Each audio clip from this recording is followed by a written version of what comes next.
Going to be really interesting, that one. Tottenham against Chelsea this weekend. Normally, I come to you for the first answer, but it seems ridiculous when Glenn's sitting right there not to ask him the first question. First of all, just ahead of that game, we're going to get a real idea of where those two teams are, aren't we? Yeah, I think we are, actually, Kelly. I think I know where Chelsea are.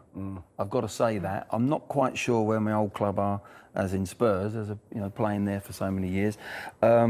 The performance and the result against Palace was poor. You've got to say that after 3 really good games, positive start. But Chelsea look awesome at the moment. I really do think they're the ones that are going to push City all the way. So I think it's going to be a tough afternoon for Spurs. Yeah.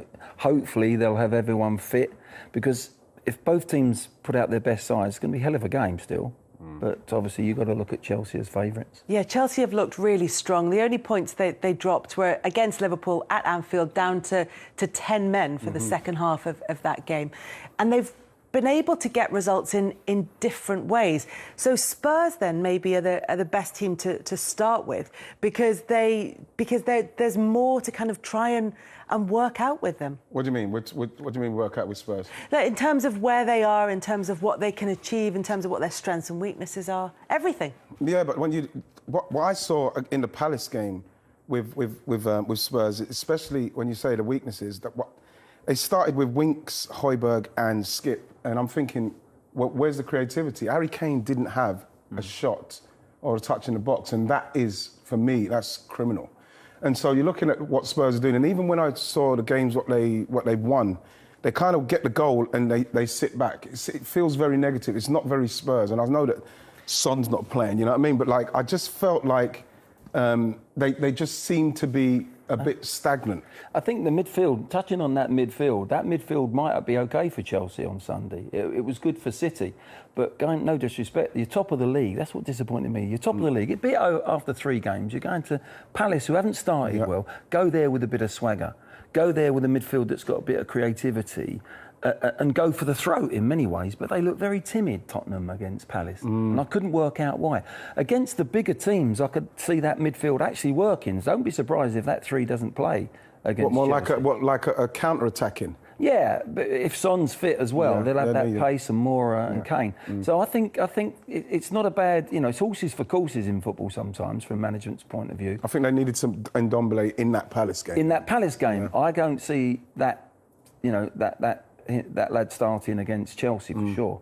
But I think they did that against City. They knew they wouldn't have the ball, so they needed, actually, against City, to defend, to make their tackles, to be tight, and they went on the break. And I think that's what they're going to have to do against Chelsea. But Chelsea are a little bit cuter than that. I think they'll... That's what I was going to say. Yeah. I think the problem is that I don't think Chelsea will come onto them the way Man City did and give them that chance to counter. I think they'll set up in a different way and they'll be more patient, I think. So almost they'll try and draw Tottenham out. Yeah. I think you're right, Glenn. I think they probably will go for a similar midfield. Yeah. And they've got a real issue, haven't they, in terms of creativity. The Ndombele issue comes up again, as it did with Mourinho. He wanted to go again this summer. Obviously, Nuno doesn't want him either, but who else have they got? I personally think Tottenham haven't recovered from selling Christian Eriksen. They haven't had a creativity gap. They've got a creativity gap ever since he's gone. They've never really solved that problem. I think they've got too many players in that central midfield that hold the ball too long. You've got no one that can release it quickly, and that's where Kane and Son need quick releases of passes. They all want to hold on to the ball. Even Ndombele wants to hold the ball and create. Lo Celso, when he's in, does the same. And Eriksen, when he was playing at his best for Tottenham, played 2-3 touch sometimes, and he had a little bit with Harry Kane, that movement, and Dele Alli when he was playing well. A few years back now, that was the 3, that little triangle that really worked well. They haven't had that. Hello and welcome to the show. We are in the anything in the fact that, look, there's never going to be a downside that Harry Kane has stayed at Spurs. But do you think that Nuno was preparing for a season without Harry Kane, and that maybe that's, I don't know, sort of affected his plans and his kind of template for the team? Well, I think we were all expecting, once Harry came out like he did, we was all expecting that move to happen.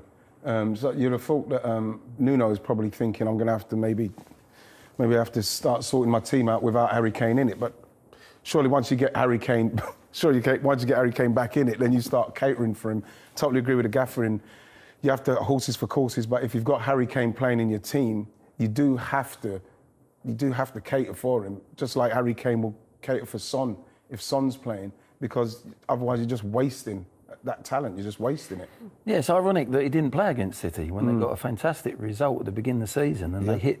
Son played down the middle that day, and what they did there is they squeezed right in. The three strikers went really central and allowed City to go on the outside. They didn't allow them to come through the centre of the pitch, and that was just for that game, that tactics against City. Whether they'll do that against Chelsea, I'm not so sure, because Chelsea play with the back three.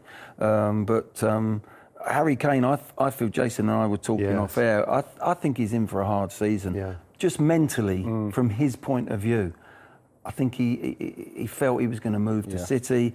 I just think mentally for him it's going to be a strain. He's going to sit there and look at Lukaku scoring all these goals, enjoying himself at Chelsea. He's going to look at Ronaldo scoring all these goals at Manchester United. I just don't think he's going to get the chances to score. No. I think that's been the problem for him. It's going to be a very frustrating year for him. Yeah. I just don't think the opportunities will be there. I think we saw the game against Palace. He didn't get any touches in the box, never mind a shot. That's partly his responsibility as well, but they're just not getting the opportunities to. Yeah, but at the same time, like you mentioned, with strikers that he'll be looking at, if you've got you have to, like the gaffer's saying that horses for courses, but then what happens then and you've got that, so you come up against Chelsea, like you come up against City, you have to play a different tactic. So then how do you score? How do you then get Harry Kane going? I think Son in the team gives him other options, because he's good with Son. He makes and creates a lot for Son.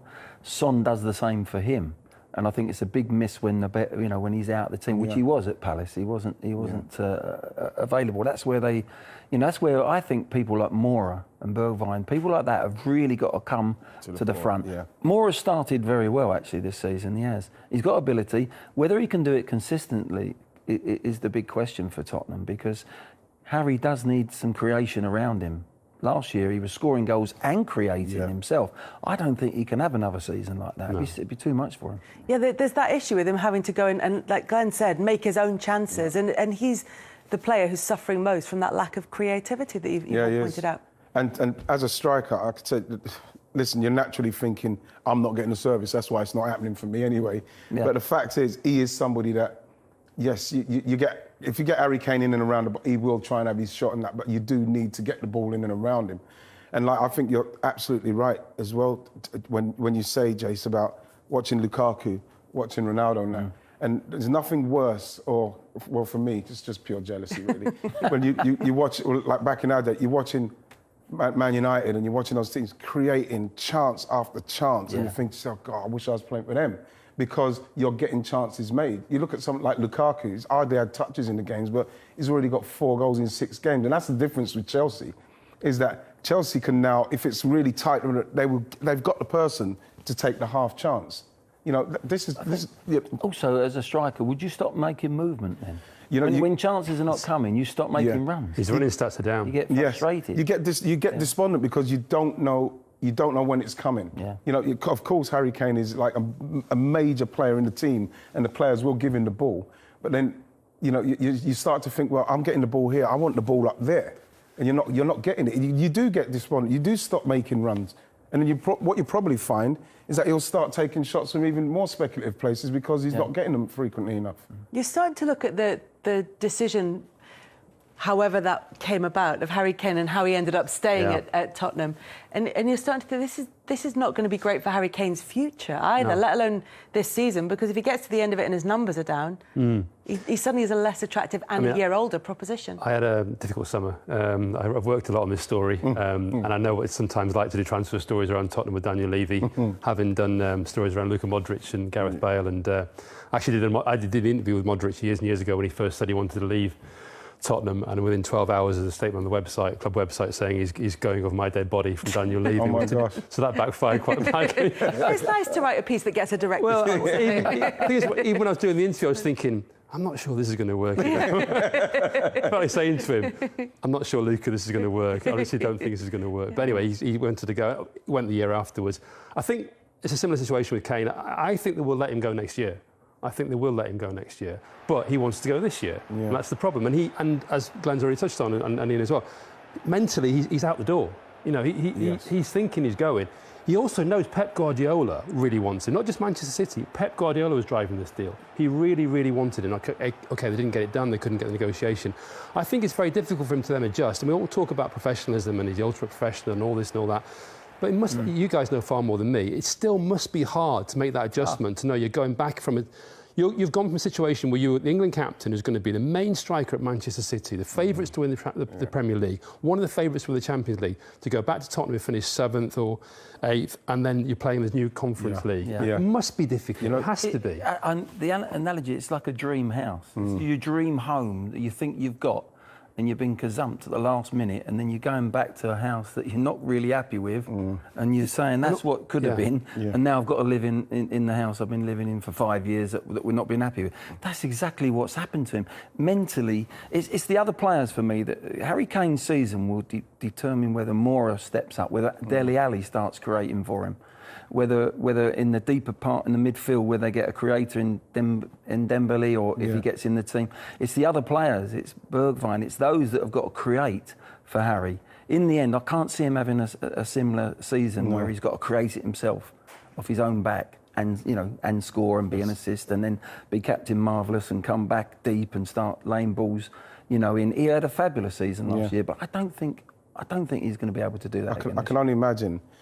Because when you saw Harry Kane doing these interviews, talking about he's going to leave and that, he's thinking of trophies. He's thinking, I can't wait to play in that team with him and that. And so, I actually... He'll have been talking to them as well on England duty, the likes of Raheem Sterling. And the thing is, as well, Kels, is that like Jason said, he's out the door, and all he's thinking about is probably, I'm going to live, training's going to be like Pep and that. And so you go to that level of it's going to happen, and then bam, it doesn't happen. I don't know many people who have been in the position like that, because when a player of his caliber comes out and says, I'm going to go, I want to go, it normally happens. But for it to not happen, it's going to be interesting to watch him, because I can't remember too many times where a player's been in this position where it's that close and he's of that stature, Jace. Well, I suppose you could say Ronaldo, when he first left Manchester United, he thought he was going the summer before, and he gave them one more year, didn't he? Thierry Henry gave Arsenal one more year. But they didn't come out with the statement like he says, I want this done before the Euros. No. I'm going to, that kind of... convinced him to stay. Sorry, you're absolutely right, To go so public with it. Obviously, he chose his words carefully, but it's quite clear what he was saying. To go so public with it, in quite an aggressive way in many ways. It was. With that chairman, with Daniel Levy, we know that is almost like he'll just, He'll just shut that down. He'll shut that down. And also because, if you talk to people around Harry Kane, the reason why he did that is he absolutely genuinely believed, rightly or wrongly, he had a promise that he'd go. Now, call him naive, whatever, gentleman's agreement, was it the price ever right, so on and so forth. He absolutely, 100% thinks he had an agreement that he'd go if the terms were right, but not the terms, obviously, that Daniel Levy never told him what the terms were. That's part of the problem. It's all right saying I'll let you go, but there wasn't stipulation of what season you're going to go or what time you're going to go. Kane saying he was told he could go this summer if they didn't win a trophy or finish in the top 4. He's adamant about that. Now, Daniel Levy's version of events is slightly different, obviously, and he said he could go to a foreign club, basically, if the terms are right. Now, that's not what Harry Kane believes was said to him. So there was a difference there of opinion. And it's not as though Spurs and City are direct rivals anyway. So there's but it's going to be very different targets for them this season. Daniel Levy may see that differently. If you're Tottenham, you can't say they're not direct rivals, because that's the lack of ambition around Tottenham. And you also got to remember Daniel Levy's been under a huge amount of pressure in the last year. Going back to even things like furloughing staff. That went down badly. The European Super League. He's under a lot of pressure. And bizarrely, he's come out of the summer pretty good, more popular in a way with Tottenham than Kane, which is really weird, just because he dug his heels in. Yeah, the PR battle around that has been fascinating to watch it unfold. I was interested in the point you made earlier about Harry Kane, and I wanted to ask you, Glenn, about the fact that he is seen as this model professional who trains hard, who puts all the effort in. I'm just wondering about if his mental state is different across this season. How much of a drop-off we might see in his performances, even if he does everything else exactly by the book? I think it's only human nature after the things we've just been saying. It'd be Superman if it hasn't affected him mentally. And you can see that already in his play. The Palace game, what we've just seen, I'm not sure he's chomping on the bit to cover every blade of grass, get in the box, hurt himself, get goals. For me, watching the game, I was looking at him. Is he having a go at his players? Is he saying there's not creation? He wasn't really actually communicating with that many players, which is a problem. That's one thing Harry will always do. And I'm looking at him from a different, not what he was doing on the pitch, not if he would pass the ball wrong or he wasn't getting in the box. It was his demeanour, it was his mentality that I think is going to make it a very difficult season for him. Can he then switch it on when he goes to England? That's very difficult as a professional as well. So I hope that the other players around him start creating and giving him opportunities. I think a lot of Harry's season will be his teammates, how they perform, and they've got to step up. They've got to step up to him. They've got to get closer to his levels, to his approach every day, for him as a player pushing himself. I don't see that enough with those players at Tottenham at the moment. And if they can do that, the talent's in there. Son has obviously done that, he can do it, but there's others there like Mora. They're better than what they've shown in a Spurs shirt, and they've got to become more consistently. If that happens, Spurs could surprise everyone this year and get Harry scoring and whatever. But I do think there's a bit of a question mark about it all. Is this what Nuno can do at Tottenham? Because at Wolves, although in highlights they would look very exciting, very dynamic, there were large portions of their games that were very steady. But it's a completely different job. I mean, he brought Wolves into the Premier League. It was about consolidation, being in the Premier League. Everything was new, everything was exciting. The football was good at times, but wasn't great at other times. It's a different proposition completely. The expectation is far greater. You're going to have to perform and not just get results. And I think also the fact is, let's be honest, and not that it really matters in many ways, but he was far from first choice. And if you look at the statement that was made by Daniel Levy when Jose Mourinho left, it was a change of direction. We're going to play more exciting football. We're going to get back to the way that Tottenham usually play. Blah, blah, blah. Well, they haven't. Nuno is very similar to Mourinho. He's a very similar manager. He's of that mould. He's a disciple of Mourinho. You know, he played for Mourinho. You know, he knows Mourinho. It's a very similar character. Now, obviously, you've got to get a manager in, and he's obviously a good manager, so it's not a terrible appointment, but he wasn't the manager. If you look at they went through the card, didn't they? Yes. You know, you go from Nagelsmann, Conte, everyone you could think of was on that list, all different types of managers. So they didn't really have a template to go for. So you look at Nuno, yes, I think they'll do fine this season. I think fine, but is fine good enough?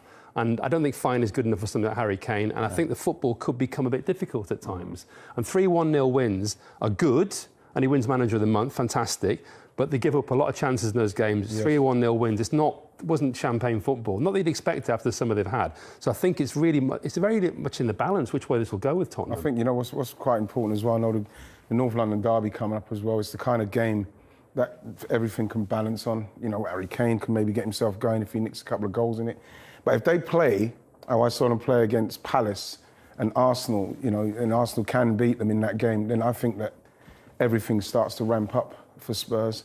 I think that if Arsenal don't win and then they go into that game and they don't win that game, it's such an integral game for both sets of, for the two clubs, and then Arsenal fans are going to start to go a funny way simply because of how important that game is. A lot can happen in that game, and I think now that game's got so much say in what's going to happen now, that Arsenal-Tottenham derby. I think it's brilliant now. Well, I think it has, but I also think this weekend's got a big... If Spurs were to go and beat Chelsea, then going into that North London derby, it's a different prospect. Yeah, but then Gaffer, if they go into that game and we see, like you say, they might play with that midfield and they might be a bit more resolute in the way they're defending, and then Chelsea still unlock them and they don't play a brand of football where the Tottenham fans see them at least trying. You know what the Tottenham fans could be like. Yeah. And then you go into the Arsenal game, and then I start to feel like the pressure could mount on Nuno very quickly. You've just shot me down completely.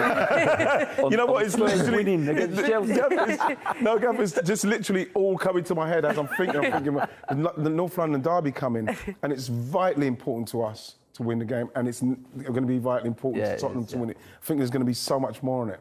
Yeah, it does feel like a tipping point moment for Tottenham, particularly over the next couple of games. Well, in Arsenal, Ian's absolutely right. It's ironic that the two clubs are going through hell at the moment a little bit, and it's Chelsea and West Ham that were above them in the London League, if you like. So that hasn't been like that for many, many years. And this is a big sort of season for both clubs, but this fixture always comes in early in the season, this fixture, one way or the other, whether it's at Tottenham or Arsenal. And there is, psychologically, for the fans, for the clubs, for everything, the owners, it's a massive game, bigger than normal, I think, just for this moment in time, to see what... it's almost like the aura of the club, the feel from the fans, the energy around the clubs. Whoever loses that game is in for a few more problems weeks after. Yes. And that's probably why it'd be a draw. But look, ahead of this game against Chelsea coming up for Tottenham, you know better than anybody about the brand of football that Tottenham fans want to see, because you delivered it for them. When Jose Mourinho was there were times when it looked very successful, when he did get results, certainly for that period at the beginning. But there were no fans in the ground. There were no fans to lose patience with that style. Could that be an issue for Nuno, do you think?